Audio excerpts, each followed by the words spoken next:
Syederalun, Wali Kota Losmawe Suwaidi Yahya, Senin 28 Februari pagi, melepaskan 28 pimpinan Balai Pengajian dan Dayah Teladan tahun 2020 untuk berangkat umrah. Pelepasan berlangsung di halaman Masjid Agung Islamic Center Losmawe. Sebanyak 20 pimpinan Balai Pengajian dan 8 pimpinan Dayah Teladan tahun 2020 ditetapkan sebagai pimpinan Balai Pengajian dan pimpinan Dayah Teladan setelah melalui serangkaian tes. Mereka yang terpilih berhak berangkat umroh gratis, di mana dananya ditanggung pemerintah Kota Losmawe. Namun akibat pandemi COVID-19, ibadah umroh sempat tertunda selama 2 tahun. Baru tahun ini mereka bisa berangkat umroh. Bagi pimpinan Balai Pengajian dan Dayah Teladan akan melaksanakan ibadah umroh selama 12 hari. Sebelum melaksanakan ibadah umroh, mereka akan menjalani karantina selama 6 hari.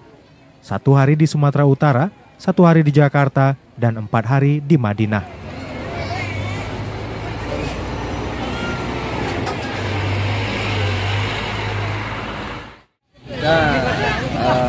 Ke pemerintah ini ucapan terima kasih kita kepada pendidik, itu pesantren, balai pengajian,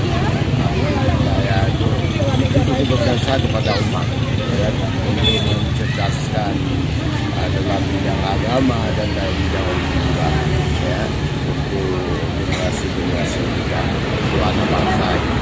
Maka ucapan terima kasih itu nggak perlu dihadiri.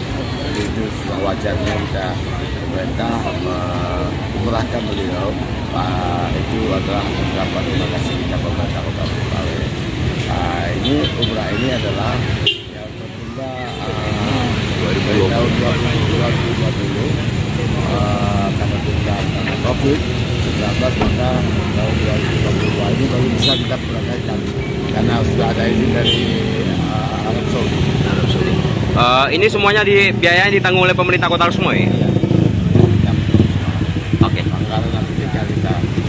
Siap. Oke, terima kasih Pak. Catatannya banyak ini masih pimpinan daya, pimpinan balai pengajian yang belum mendapat Kesempatan. dapat terima kasih kita.